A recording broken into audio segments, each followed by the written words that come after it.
नमस्कार दोस्तों, आपका मैथ 19.5 चैनल पर स्वागत है। दोस्तों, आज के वीडियो में हम प्रतिस्थापन विधि से जो है समीकरण हल करना सीखेंगे। काफ़ी आसान है, चलिए देखते हैं।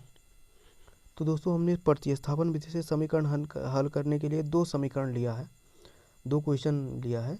पहला क्वेश्चन है x + y = 14 और x - y = 4। दूसरा क्वेश्चन है √2x + √3y = 0, √3x - √8y = 0। Okay, तो चलिए पहला क्वेश्चन देखते हैं, लेकिन उससे पहले हम समझ लेते हैं आखिर प्रतिस्थापन विधि है क्या, प्रतिस्थापन विधि में करते क्या हैं, इसको पहले समझ लेते हैं। इसके बाद हम इस क्वेश्चन को हल करते हैं। ओके, तो देखिए, जैसे प्रतिस्थापन विधि का मतलब होता है प्रतिस्थापित करके जो है मान को रख कर निकालना।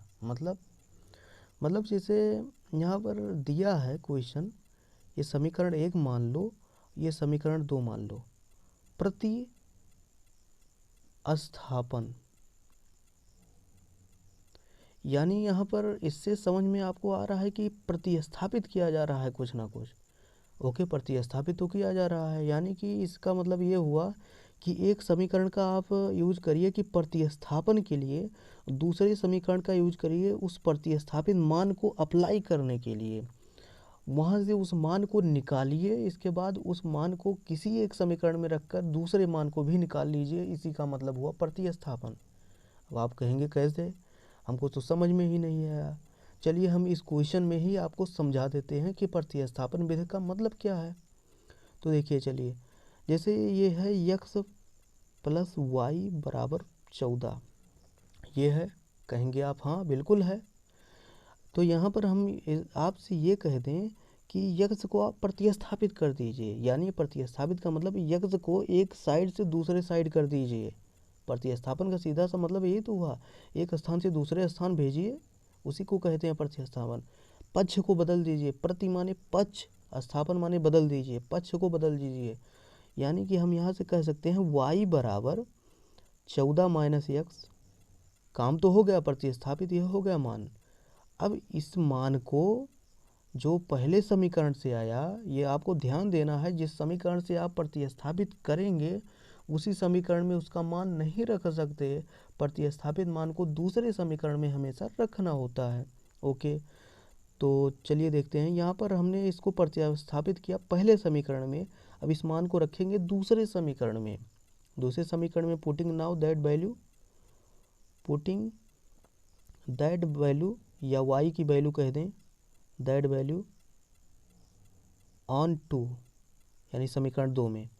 तो यहाँ पर हम क्या कह सकते हैं, यक्स तो है ही, यक्स रहेगा भी, माइनस y जो है, y यहाँ पर है ना, y के स्थान पर हमें 14 - x रखना है। 14 - x लिख दीजिए वहाँ पर, बराबर 4।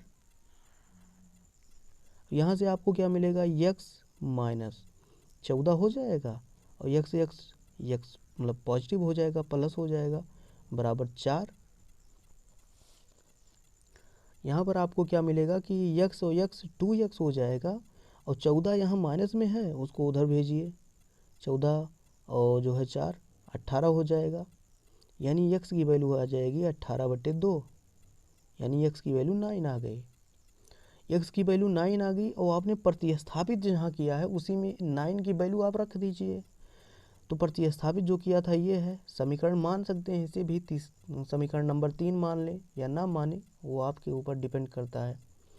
तो हम 9 को जो है इसी में रख देते हैं, यानी कि y = 14 - 9, 14 में से 9, यानी कि 9 5 14 होता ही है, 5 आ गया। यानी x की वैल्यू जो आई वो 9 आ गई, और y की वैल्यू 5 आ गई। तो प्रतिस्थापन विधि से हमने इसे हल कर दिया, और इस प्रकार इसका आंसर आ गया। आई होप आप समझे होंगे कि किस प्रकार हम प्रतिस्थापित करते हैं। चलिए एक जो है क्वेश्चन और लेते हैं, जो क्वेश्चन हम लिया है हमने, इसके माध्यम से और थोड़ी अच्छे से क्लियरिटी आपको आएगी कैसे इसे हम करते हैं। तो हमने इसमें जो बताया वही इसमें करेंगे। हम दूसरे समीकरण को इसमें लेते हैं, चलिए देख लेते हैं दूसरे समीकरण से क्यों, क्या दिक्कत है। दूसरे समीकरण में हम देख रहे हैं, ये पहला समीकरण है, ये दूसरा समीकरण है। तो हमने कहा दूसरे समीकरण में हम प्रतिस्थापित कर देते हैं वैल्यू को, और पहले समीकरण में रख देते हैं। ओके, तो दूसरे समीकरण में हम क्या करेंगे, रूट जो है 3 और यक्स हो जाएगा बराबर हम कर देंगे, यहाँ डायरेक्ट हम लिख रहे हैं बराबर लिखेंगे √8y। ओके, यानी कि हमने लिखा √x जो है बराबर √8y। √8 का मतलब क्या हुआ 2√2 लिख सकते हैं। ओके, लिख सकते हैं, y हो गया। अब यहाँ से ध्यान दीजिए क्या बनेगा, यहाँ से हमको जो है या तो √y बना दें, क्योंकि √y जो है यहाँ पर कह रहा है √3, मतलब √3 कह रहा है, या तो √3 बनाएं या तो √2 बनाएं, या तो यहाँ से भाग करके रूट ही मतलब रूट वाला संख्या हटाकर यहाँ डायरेक्ट y की वैल्यू यहाँ पर रखें। तो यहाँ पर हम क्या कह सकते हैं, √3x भाग कर दो, यहाँ से भाग करेंगे 2, √2 हो जाएगा, बिल्कुल हो जाएगा। y यानी हमने कहा y की वैल्यू जो है प्रतिस्थापित हमने जो किया, y की वैल्यू आएगी √3x/2√2 बराबर y। अब यही y की वैल्यू, क्योंकि हम समीकरण नंबर 2 से जो है y की वैल्यू हमने निकाला है, y की वैल्यू ले जाकर यहाँ रखो समीकरण नंबर 1 में, तो ये हो जाएगा 2√2x प्लस √3 हो जाएगा इंटू √3x/2√2।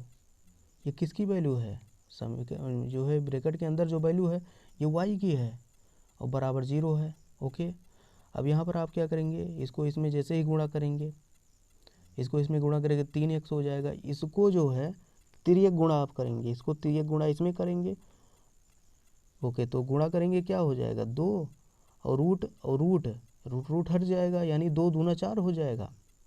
डायरेक्ट लिख रहे हैं, इसको आप समझ सकते हैं। बहरहाल यहाँ क्या हो जाएगा, 3 का 3 में जो है गुणा करेंगे, यानी 3 आ जाएगा, क्योंकि रूट हट ही जाएगा ना, ये 3 हो गया यक्स, और ये जो है रूट वाला जो फंडा है ये ख़त्म हो जाएगा, यानी वो जो है 0। अब यहाँ क्या आ गया, 4 और 3 जो है 7 यक्स हो जाएगा बराबर 0, यानी यक्स की वैल्यू क्या आ गई 0। आई थिंक समझ में आया होगा किस प्रकार इसकी वैल्यू आई। ओके, अब यक्स की वैल्यू हम जो है ऊपर रख देते हैं। यक्स की वैल्यू जब ऊपर रखेंगे तो √3x/2√2 है, यहाँ पर यक्स की वैल्यू जैसे ही रखेंगे 0 और बटे 2√2, वैल्यू अल्टीमेटली 0 ही हो जाएगी। दिख नहीं रहा होगा, देखिए कैसे, यही है आंसर।